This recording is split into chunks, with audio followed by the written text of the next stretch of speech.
ग्रामपंचायत आगरवांगणी देर्दे, Sahyadri foundation Jalgaon यांच्या वतीने मुख्यमंत्री समृद्ध पंचायत राज ग्राम स्वराज्य अभियानाअंतर्गत आदिशक्ती अभियानाअंतर्गत शासकीय योजनांची माहिती जनजागृती करणे, आरोग्य शिबिर, गावातील विधवा महिलांचा सत्कार, सेंद्रिय शेती कशी करावी अशा कार्यक्रमांचे आयोजन करण्यात आले होते।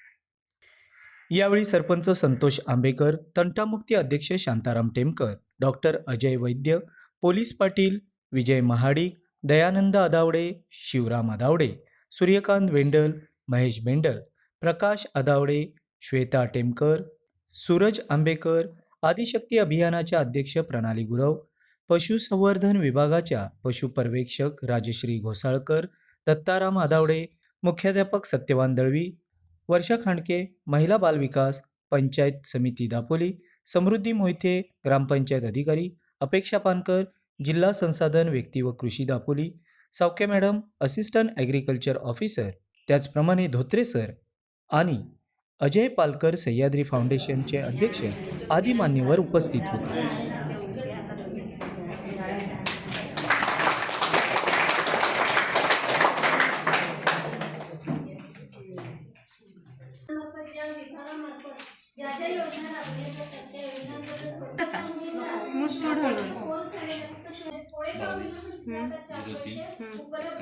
दर महिन्याला त्या मुलाला शिक्षणासाठी शासनाकडून 2250 रुपये त्या मुलाच्या खात्यावर जमा होतात।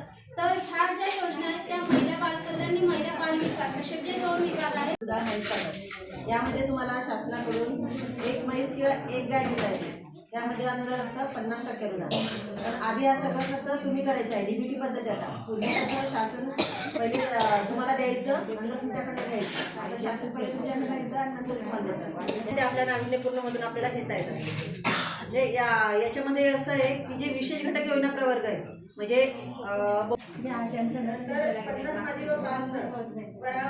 हे आपल्याकडे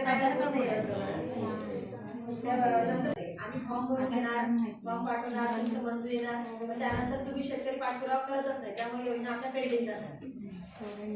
योजनेअंतर्गत मोठ्या प्रमाणात कृषी यंत्र जे आहेत ते बऱ्याच जणांनी ऑनलाईन केले आणि त्याची खरेदी सुद्धा मोठ्या प्रमाणावर आपल्या याच्यामध्ये झालेली आहे। 35% सबसिडी आहे। याच्यामध्ये आपल्याला खाद्यपदार्थ म्हणजे जे आपल्याकडे जे काही पिकतं, जरी पिकत नसेल तरी बाहेरून घेऊन जरी तुम्ही प्रोसेसिंग करणार असाल तरी चालणार आहे। त्याच्यामध्ये मशिनरीज घेण्यासाठी आपल्याला 35% सबसिडी मिळते आणि याच्यामधून कसं आहे, बँक लोन करावं लागतं आपल्याला।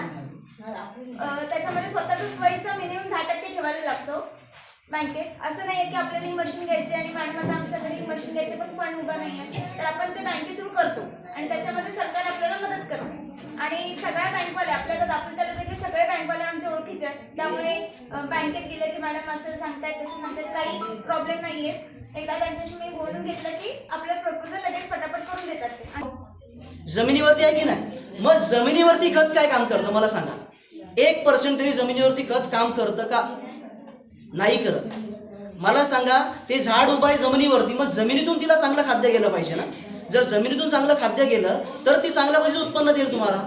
आपण फक्त खताच्या माध्यमातून तिला नटवण्याचं काम करतो आणि झाडांची क्षमतेपेक्षा जास्त उत्पन्न काढायचं काम करतो। ओके, तर आपल्याकडे असे सेंद्रिय प्रोडक्ट आहेत ज्याने माणसाने जर फवारणीचं औषध जरी प्यायला तरी त्याला साईड इफेक्ट्स होणार नाही, अशा पद्धतीचे औषधं आपल्याकडे आहेत, ज्या माध्यमातून आपण शेतकऱ्यांचा खर्च सपोज वर्षभराचा 100 रुपये होत असेल तर आपल्याकडून फक्त 50 रुपये होतो। अशा पद्धतीचे सेंद्रिय औषधं आपल्याकडे आहेत आणि जी औषधं फळं, माती, त्यांचं झाड हे सगळ्या गोष्टी चांगल्या पद्धतीमध्ये उत्तम प्रकारे वाढवतो।